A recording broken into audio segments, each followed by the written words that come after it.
Hey folks, it's Jedi again. Welcome back. And I just want to talk about Parler real quick today.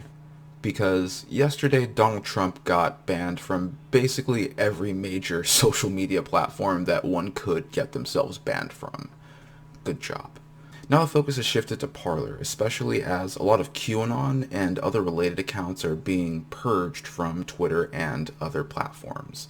People are moving to Parler specifically because it is billed as the free speech platform where you can say whatever you want that is covered by the First Amendment.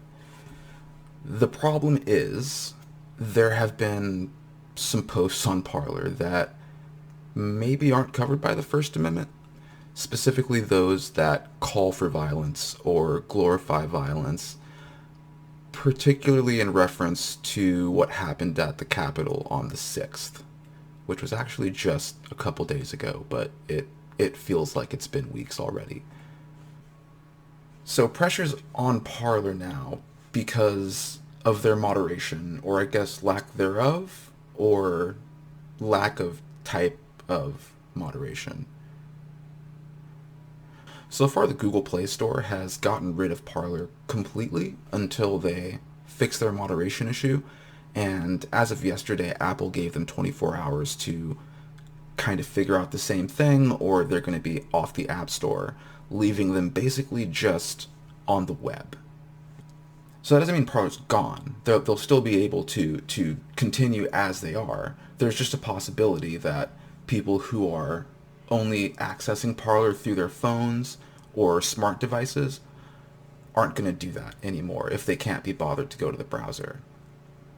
But there is another issue that I haven't seen talked about that much yesterday, but is being talked about more today, which is the fact that Parler's servers, or the services that they run their platform on, I should say, they're AWS, Amazon Web Services. And today, Amazon Web Services employees seem to be deciding that they're not so cool with Parler running on their services. And Amazon Web Services itself, as a platform for people who are making these web platforms, has rules itself regarding what kind of content you can use their services to host. And in terms of incitement of violence, I'm really wondering how long it's going to take for them to get involved. And that's not that's not even necessarily a moral judgment on the type of people who use Parler. This is strictly on the model that Parler itself kind of prides itself on, the model that Parler is.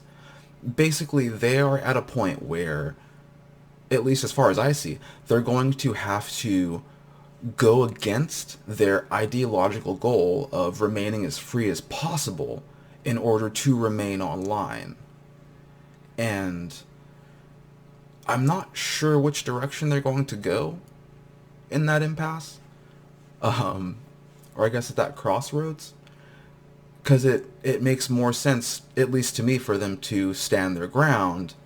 And I'm not sure if you would call it a win or a loss from their perspective if Parler were to go down, because on the one end you do have the monetary loss and the loss of the platform. On the other end, you have their ability to say, well, look, we're being oppressed and this is unfair. But I guess I'm starting to digress here. I'm really curious to see what's going to happen with Parler in general in the next few days, weeks, months, and what's going to happen to its user base should they decide to change their moderation and make more things a bit harder to post. If they started taking action against posts that seem to glorify violence or anything like that, what would happen?